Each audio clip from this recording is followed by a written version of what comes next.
Welcome to the next episode of Vantage Voices. I'm Rachel Barclay, and I'm the founder of Vantage. And with me today, I have Charles Finkelstein.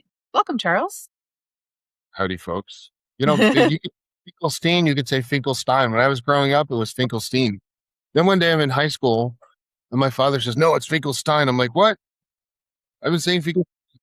Well, in the old country, it's Finkelstein. He actually came from Poland in 1932, which was a good time for him and his family to get out of Poland. And Mm. and he says, "You drink beer out of a stein, not a steen, right? Albert Einstein." And I'm like, I guess you're right. So from then on, I called myself Finkelstein. Yet, I have two brothers and a sister. One of my brothers says Finkelstein to this day, and the other one says. And there's like a Mel Brooks movie where they talk about Dr. Frankenstein, like this is the joke about Steinstein. It's pretty funny. I'm going to call you Finkelstein from now Stein. on. So tell me, Charles, who are you? How would you tell somebody who you are and what you do at a party, not on LinkedIn? Well, it depends upon who I'm talking to. The audience really is everything in any conversation. But generically, I'm a guy who's been around the tech industry a long, long time. I graduated with a computer science degree in the 80s and worked for the federal government. I was working on the internet before people knew what the internet was. I didn't even put that on my LinkedIn because people don't need to know how old I really am because I look younger. And I get away with people. When I tell people my real age, they're like, "There's no way. You're like so much younger." And I act younger. So that's cool too. But I was very fortunate to have joined Microsoft in the early 90s. Like they were the center of the world. And I had a blast. I was down in the Bay Area. I was actually the technical guy on the sales force. So I had all of NorCal as my territory because I was a specialist in email and connectivity and grouper, and they really needed that to fight the competition. I look back, I wish I would have realized that those were the golden glory days. Of course, I did work all the time, but it was fun. It was really cool. That's awesome. I'm sure there's lots of people that will love to hear all about it, even the snippet that you told me before we started. Well, what's So, really interesting is like I've always been like I grew up in a family of builders. My father was a tool and die maker. I was a tool and die apprentice as a kid. We didn't have oh, that much money, so we fixed our own cars, but we enjoyed it. Like if anything breaks, we fixed it. One day, the gas oven in the kitchen, my mother goes to turn it on, flame starts coming out. She's like, ah. My brother, who's 10 years older than me, looks at it, reaches in, unscrews this thing that where the natural gas comes out. It blends it with air. It's like you could call it the jet or the nozzle. He saw that it eroded a hole in it. So he went down to my father's tool and die shop, which we actually moved to the house at the time, measured it up, pulls out a piece of brass stock on the shelf, comes back 20 minutes later with a brand new jet. Like we made the part. Like this is the kind of oh house my I grew up in. gosh. We always had like popular science and popular mechanics on the table. And my brother built his first Corvair engine. That's a Chevy car, air-cooled car when he was 12. So like we're always building stuff. Yeah. That's Like awesome. Well, my that first car definitely, they had owned was a Corvair, and he built his literally his 12th engine, and it was hot rodded. It was a pretty crazy car. And I learned how to do body work on it myself. Nobody taught me a thing. I've sanded it down to the bare metal, fixed the rust holes. This is before YouTube showed you how to do it, so I just figured it out. And that's the way we grew up. I love that. Well, the world needs builders, right? And I mean, I can't fix anything, so I can fix like problems, like strategy. Okay, I want to go into a little bit about you're 18 years inside Microsoft, time at Salesforce, and then a stack of patents, and now you are involved with AI for ecology. I'd love to know. I'd love everybody to hear a little bit about what AI for ecology is and the good work that they're doing. You know, as a computer scientist, I have to say AI is computer science. Artificial intelligence augment what humans can do. Well, a calculator is freaking AI. It's like, unless you were my mother, who was a math genius who did complex math in her head, it's freaky to watch her in action. May she rest in peace. But like, I even specialized in AI back in the 80s in college, and it was boring then. It was like this weird logical thing of Lisp, lots of insignificant parentheses. It's hard to read programming language. It was just like it's kind of like playing a chess game in your mind. So fast forward to the explosion of Gen AI. Gen AI, really comes from the speech recognition technology, where it looks at phonemes and words that likely go with other words and tokens and scoring. And they thought, if we had all this compute power, we can get really smart about it. And that's what happened. That's why you're seeing these huge data centers getting bigger and bigger. And these data centers are hungry. That's Mm. right. They need all that power. they need lots of cooling, typically taking up water. And of course, building the data centers that take up a lot of space. And you see it in the news every day now. So I'm Mm, enthusiastic about the compute, but I'm like, what are we doing to the earth? And right. then I've always been a conservationist. I mean, yes, I like harvesting our natural resources. In fact, I'm a partner in a copper mine in Alaska that one day might be operative. But I want to do it sustainably. I don't want to destroy the earth. Like, I think 7 generations out, these really good sustainable principles. And I'm really afraid about AI going off the rails for a couple of reasons. Not only have I watched my utility rates go up because I'm sharing the burden for all the AI data centers, like it literally double in 8 years. I don't like that. Wow. But I'm also seeing the temperature rising. Like I look at data, we're data driven people. You couldn't survive at Microsoft if you didn't have data to present your case. And Right. if- I even did a video for it. If you looked at my LinkedIn, I put it on Earth Day, and it talks about extreme weather. And over the last decade, the temperature has gone up significantly, and you have more and more deaths due to extreme heat. And we just saw it recently with these heat domes over Europe, the heat domes over the U.S. This is real, and it's not going away. And I have conservative friends that say, mankind hasn't really contributed that much. Well, mankind does contribute. I mean, you can't argue with greenhouse gases trapping heat.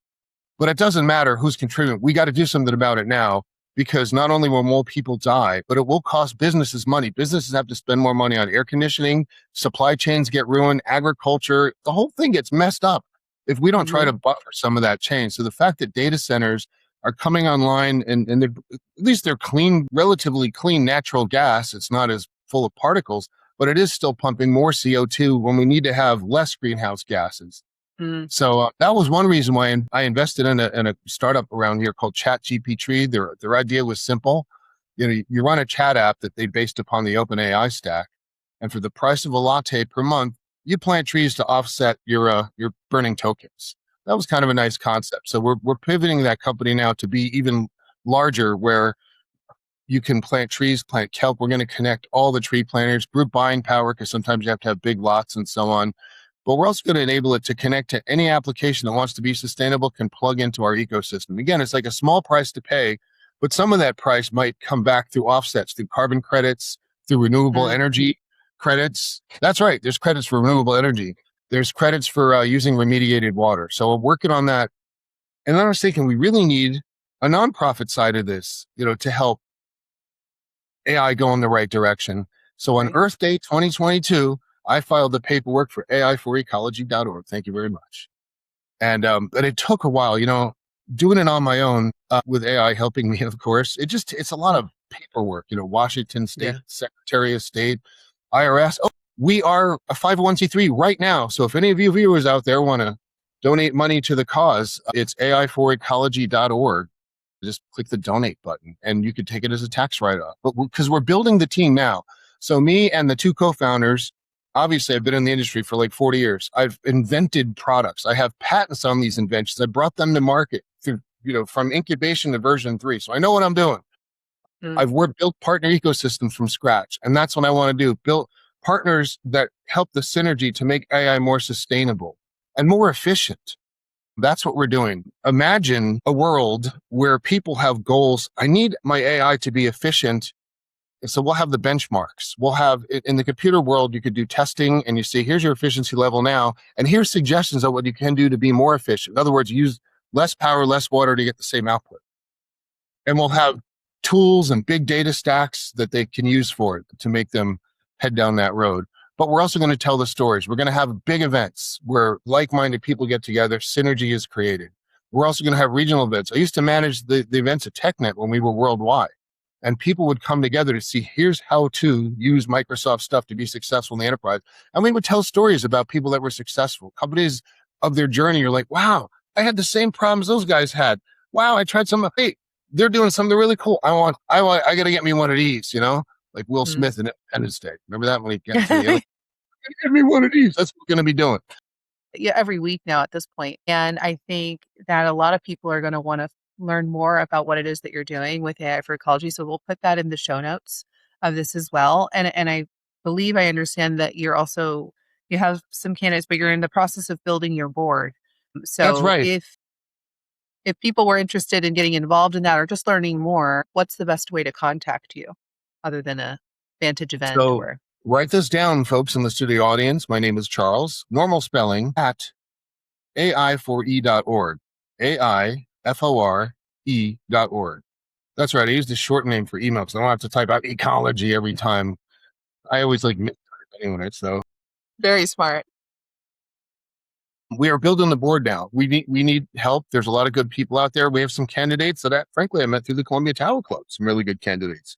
People that are in the industry now Awesome. that want to do the right thing, that have the knowledge, that know the whole supply chain of like what goes on inside of AWS infrastructures or Mhm. Azure infrastructure. So I'm following up, but we definitely need help. And I want to point out that any work right now is going to be volunteer because we don't have money to pay y'all yet. But once we start getting funding, it's reasonable to pay for folks' time, even though we'll always have places available for volunteers and and help people get the experience they need. I know some people in the industry now, it's tougher than ever. People are getting laid off. They're like, oh, I got to have more skills. Well, we can help you get those skills, put them to use Mm. in here. And the price is just work for free for a while.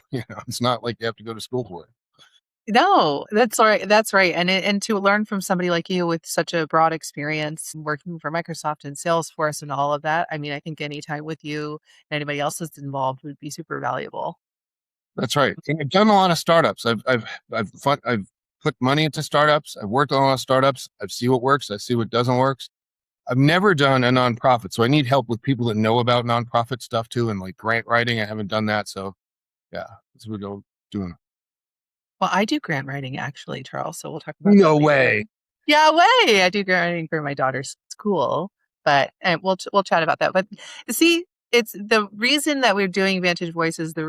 Is that this is also a great networking thing. We'll do one with larger groups as well. But we have all the resources I think in our group, and as it grows, and as I told you, World Trade Center that was present at the launch, they really have a heavy focus on nonprofits, and I know that people are looking for a way. Like the only way you can really embrace AI with a clear conscience is with what you're doing with AI for ecology. So I'm happy that we're able to talk about it as well. Thank you for saying that. Embracing AI with a clear conscience. Bam, my new There bottom you line. go. This is tagline. It's for you. I do like your little with the for the price of a latte one. That was good. Yeah, thank you. If so, you have a natural inclination, right? I sort of watched you in the room. I didn't watch you much, but I observed that, what are the things that come easily to you that if somebody asked for help with something like that, it wouldn't take a second to think about, okay, oh, you can do this or oh, you can do that. Are in examples could be like, I kind of evaluate like, oh, that person needs to meet that person, which is why where Vantage came from and why I loved running a club so much. But what do you think that might be for you? Well, so on the website, the Vantage website, it had us answer these questions to give us the profile of what type we are. The Vantage I don't know if assessment. I don't know. Yeah, the Vantage assessment. I don't know if you remember what type I came up with, but it was kind of like, the ultimate connector, or whatever the words Yeah, were. it was. I forget which one it was, but it was, you know what? I'm going to look it up because we can do that because I can edit this pause out. Well, while you're looking up, I'll explain. I love connecting people. I love creating synergy. I mean, that's been like a huge part of my career, like building solutions that help serve people, but it's helping to connect those people and then bringing partners in, connecting the partners and just helping everybody be really successful. And sometimes you think Meaningful connector. meaningful, it has to have meaning. Mm. You know, how can this person benefit from these other people? The bottom line is I feel very committed. I have to help other people be successful. I'm one of these weird people, and there are those of us. Even though I'm a techie and I'm in my head a lot, I'm also an empath. Like I feel people, Hmm. and I want their light to shine. So I'll feel them. I'm like, this might be good for you. Connecting to these people and that people. I was at a part of Tech Week last night, and I'm like, I want to connect you to this one. I want to connect you, and this might be good. So now I have to do all this follow up today. Yeah. Yeah, that follow up is important. Yeah, we actually had like 15 meaningful connectors in that room, which I think has a lot to do with why it felt the way that it did. because a meaningful connector sort of just like has that natural inclination to do that. So, okay, so the last part of the episode we're going to go into is the fun part. Well, this was all fun, honestly. Thank you for spending so much time with me. But what is your coffee or drink order, like your go-to? Could be alcoholic, non-alcoholic, coffee, tea. I'm unpredictable. Like you don't never know what I'll look at the thing and I'll be like, if I can't come up with anything, I guess the default is just going to be like a latte. That's if I can't. Hmm. But sometimes I'll get that chai or the matcha, but or and that's just at the coffee place. Hmm. At the bar, I might do wine. I might do an alcoholic based drink. I'm not going to drink any alcohol now. I'm just going to drink that new weird Orangina drink or whatever. Like I'm unpredictable. Ooh, Like, Arangina. That was remember good. that? Yeah, Remember East that? Coast. That's a good drink right there. I love that. I love that you're unpredictable. And then let's go. What are you doing when you're not building or advising anything at all? Like I don't like the word hobby really, but if you're not Well, I live working. out here in wine country. So if I want to get together with, some of the local crew, we're typically going to meet at a winery. We know all the winemakers. We know people. We love the wine. We love the industry. We're connecting people. So that's one of the things that happens out here in Woodinville. We're Mm, going to concerts at Chateau Ste. Michelle or Mary Moore's got great concerts. So when I'm in the city, Climate Pledge is a great place to be. But I also love music. I mean, not only just mm, listening to live music, I like making it. So I have a band space in my house, and I used to have big fun. parties. I'll be doing some more again where my band would play, and I love having jam sessions and karaoke sessions. I run into people that I haven't played guitar in a while. I'm like, come on over. I'll give you a safe place. We'll get you going on some songs, and it jumpstarts people again. Or even That's like awesome. really accomplished classic pianists that never jammed before. Had this one guy, I think he was a Columbia Tower Club member named Andre, really nice, Hmm. sweet man.